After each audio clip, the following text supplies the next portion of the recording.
front LeBRon, left. Bill Doyle, Worcester Telegram. What did you think of the job? I know we had a lot of help that Marcus Morris did guarding you. I think they had a great game plan in game one, and you know, he was the start of it.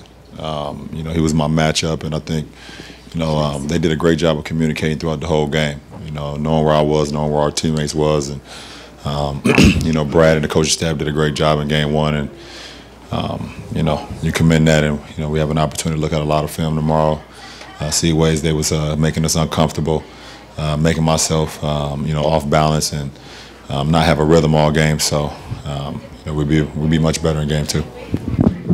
Joseph Pavone, WEEI, CLNS Media. LeBron, what did you see differently, right over here? What did you see differently from the Celtics defensively that you maybe didn't see against the Pacers or the first round matchup, or excuse me, or the Raptors? No, I've seen every coverage pretty much, and for me, game one has always been a fill-out game for me. If you ever followed my history, so you know, I got a good sense of the way they played me today, and you know, and how I play going into game two. Ken Berger from Bleacher Report here in the middle, LeBron. Speaking of history, this building has been the scene of some of your greatest playoff accomplishments and some disappointments along the way too. Those Celtics teams were built much differently though, veteran teams, Hall of Famers. How is this challenge different for you, and how are you different now than you were back then? Every year is a different challenge. No matter if you're going against the previous Celtics team to the present. They've always been well coached.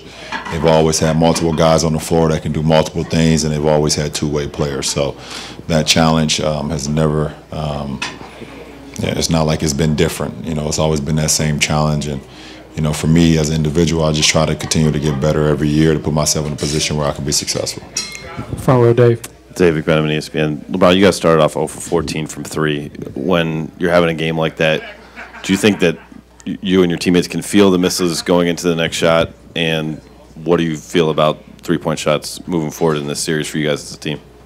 Well, I mean, three-pointers, shots is a part of our DNA. That's who makes us, you know, the best team that we can be. I think even early on with the shots that we had some wide-open looks that just didn't go.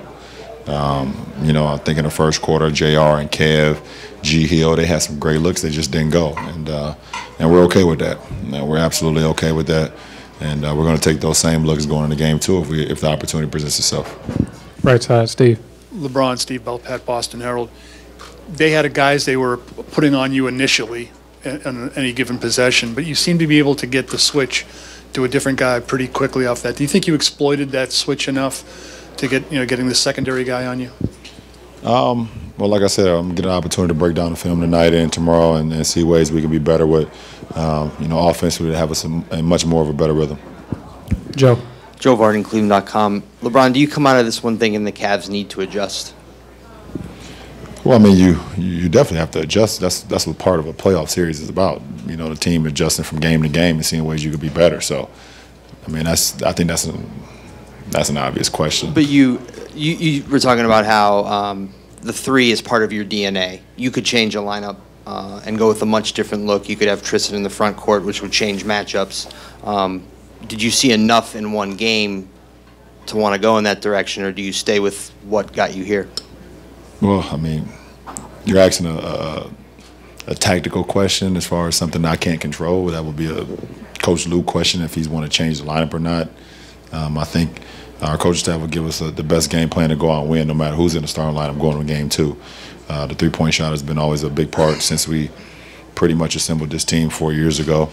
And I think it's going to be a big part of it throughout this series. You know, as long as we continue to get the ball movement and guys feeling good rhythm. Left side. Jack McCloskey from The Ringer.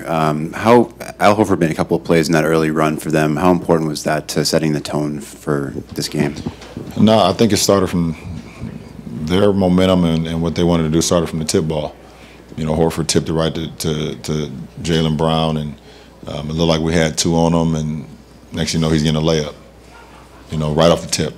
You know, so they kind of set the tone right there, and we missed some shots. They made some shots. Horford hit a big 3, and also was able to get an and one and get Kev his early 2 quick fouls. So, you know, I kind of just started from the beginning. Jared Weiss, The Athletic. The Celtics defense was more physical and aggressive at the point of attack tonight than they were in the regular season. Was that something that surprised you guys when you were trying to get into your actions in the half court? What do you mean? Well, on their switches, they were. Are you trying asking me, or were they more physical, or are you saying? I'm asking. I'm saying they were. I'm asking, did that affect the way you guys executed your plays in the half court? Physical basketball is part of the playoffs. That's what you expect. I don't think you can just say that because you're not on the floor. But physical basketball is a part of the postseason.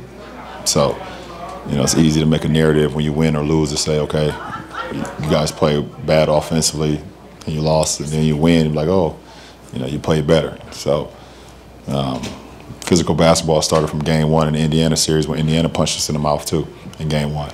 And it's been like that throughout. Front right. Bob Schron, The Citizen. LeBron, you guys were off practically a week. Did you feel that you might have lost some of your rhythm as a result? And was it kind of loose at the beginning of the game for you guys? Thank you.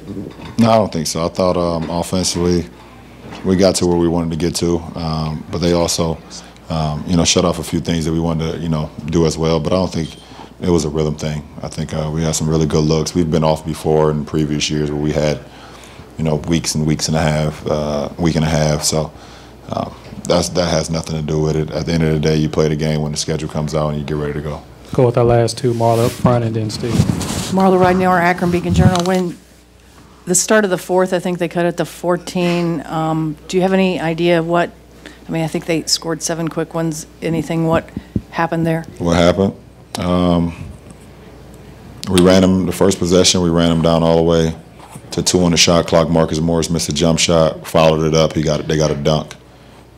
We came back down. We ran a set for Jordan Clarkson, and he came off and missed it. They rebounded it.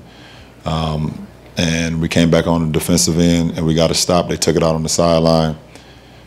Jason Tatum took the ball out, threw it to Marcus Smart in the short corner. He made a 3. We come back down, missed another shot. And then Tatum came down and went 94 feet, did a Euro step, and made a right-hand layup timeout.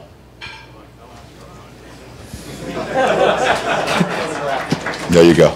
Last question, Steve. LeBron, Steve Belpat, Boston Herald. Not your first rodeo. Down 1-0. What's your level of concern at this stage? I have 0 level of concern at this stage. I didn't go to college, so it's not March Madness. You get better throughout the series. You see ways you can get better throughout the series, but I've been down 0-1, I've been down 0-2. I've been down before in the postseason. But for me, there's never no level of concern, no matter how bad I played tonight with 7 turnovers, how inefficient I was shooting the ball. Just as confident going into a series, no matter if it's a 0-0 series or I'm down 0-1. So we have another opportunity to be better as a ball club coming in Tuesday night, and we'll see what happens. Thanks, Mark.